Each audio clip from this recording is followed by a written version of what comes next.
নমস্কার বন্ধুরা, কেমন আছেন সবাই? আশা করি সকলে খুব ভালো আছেন। চিনতে পারছেন ফুলটিকে?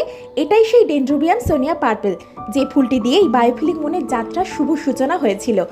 তাই এই অর্কিডটি আমাদের অসংখ্য সুন্দর স্মৃতির সঙ্গী।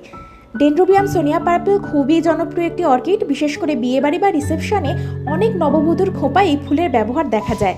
অনেক সময় অর্কিডটি আমরা নীল রঙের দেখে থাকি, তবে জেনে রাখুন সেটিতে কিন্তু আর্টিফিশিয়াল কালার দেওয়া থাকে। আপনারা এখন যে রঙটি দেখছেন সেটি এই ফুলের স্বাভাবিক ও আসল রং। এই অর্কিডের আরেকটি বড় বৈশিষ্ট্য হলো খুবই সহজে ও কম পরিচর্যায় হয় এবং একবার ফুল ফুটলে প্রায় 3 মাস পর্যন্ত গাছে সতেজ থাকে। ভিডিওটিতে যে গাছটি দেখছেন সেটি আমাদের ব্যক্তিগত সংগ্রহে, তবে এই জাতের সিডলিং এবং ম্যাচিওর এই দুই ধরনের গাছই আমাদের কাছে এই মুহূর্তে অ্যাভেলেবেল আছে। আর সিডলিং মাত্র 130 টাকা এবং রিপোর্ট করা ম্যাচিওর গাছ পাচ্ছেন মাত্র 350 টাকায়। তাহলে আর দেরি কেন? আজই ভিডিও শেষে দেওয়া নম্বরে যোগাযোগ করুন আর ঘরে আনুন প্রকৃতির ছোঁয়া। ধন্যবাদ।